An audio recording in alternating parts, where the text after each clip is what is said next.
message is loud and clear. Anti-Site C dam advocates gathered at the Fort St. John Curling Club to meet and load up their buses for the trip to Victoria and the lawns of the legislature. The paddle to the Premier is based on the Paddle of the Peace held in the summer. First Nations elders will paddle into the Inner Harbour in Victoria, which will be followed by speeches on the lawn of the legislature, including one by environmentalist David Suzuki. Councillor Larry Evans is not heading to Victoria, but he still wanted to voice his support because he feels a new dam would destroy historically significant areas and cause drastic damage to the Peace Valley. I love the Peace Valley. I roam the Peace Valley from one end to the other. I walk my dogs down there. It's been there for years. There's a reason why the W.C. Bennett Dam and the Canyon Dam are built where they are. They're in the mountains and they had something to tie onto. They have nothing here to tie onto. It's just good old Peace River gumbo, and it slides every which way when it gets wet. The Peace Valley Environment Organization, in conjunction with First Nations and other environmental groups, is helping put together the Paddle to the Premier, which takes place Sunday.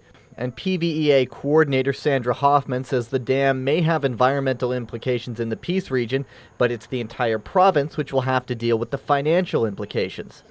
Cost overruns on dams are of the order of 56%, according to the World Commission on Dams. And when you talk about the financing of the project as well, we're probably likely getting up to $20 billion.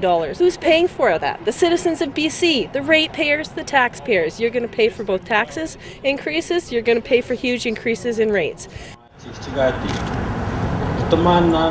The convoy will be making stops along the way to spread their message of opposition before arriving in Victoria. They will be joined by others from the southern parts of the province, as well as others from the Peace region who will fly down rather than make the long drive. Gavin Day, CJDC-TV News, Fort St. John. Though there are still a few burning embers, there's really nothing left of the Brown household north of Fort St. John. The house burned to the ground early in the morning on Thursday. Neither Fort St. John nor Charlie Lake fire departments could respond since the house was outside their jurisdictions and they were not insured if they came. Local RCMP did come, but as Derek Brown says, it was a very roundabout route of getting in touch with them. My wife, it's kind of funny, she had the phone, her mom in Armstrong, BC. My mother-in-law phoned the fire department in Armstrong. The Armstrong Fire Department phoned the Fort St. John police to get out here. Fortunately for the family, the parents and their 4 children were able to safely get out. Even their cat Scout made it out just fine, but all their possessions were in the home and the family was in their sleepwear when they got outside. In the one day since the fire, the Fort St. John community has been very quick to help the family. Love. I can't believe how much, love all the support of people we don't know calling us up or messaging us on Facebook and offering everything. There's people that have no money and are giving us even $20. But they're left. The bottom line, we got our family out. We're all good. And that's all that matters. The family has received a number of offers of homes to stay in temporarily. It's likely they'll take one of those offers in the very near future. Gavin Day, CJDC-TV News, Fort St. John. It's a sight business owners on 95 Avenue in Fort St. John have seen too often over the past 5 years.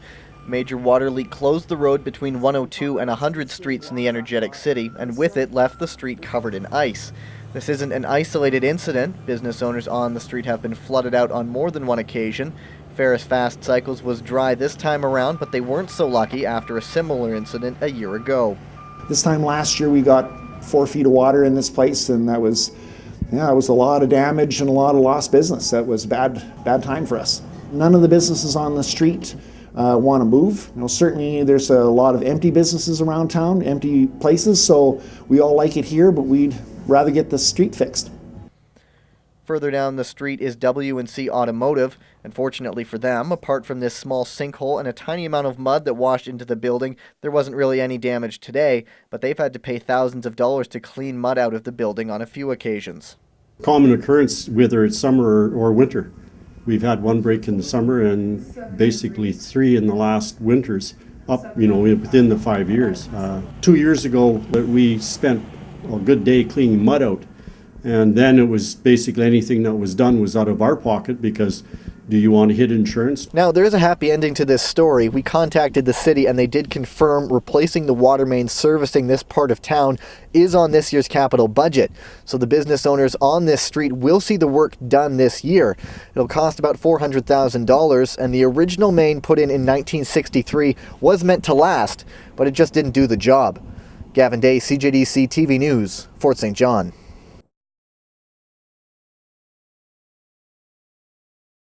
With all that tracking talent we've seen here in Fort St. John, there's always a chance that the next man tracker to terrorize prey all over the continent could come from right here in the Peace.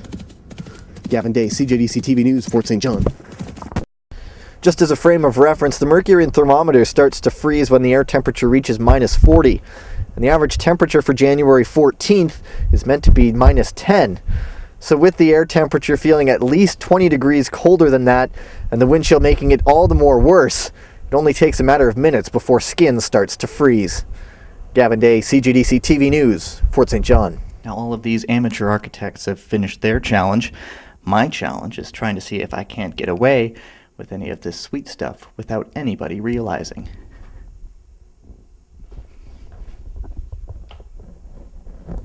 Gavin Day for Around the Peace in Fort St. John. Today, but when the judge made his ruling that Pamela Moore would be denied bail, an audible collective sigh of relief went up from the family and friends of Josh Lequire, who had gathered to watch the proceedings.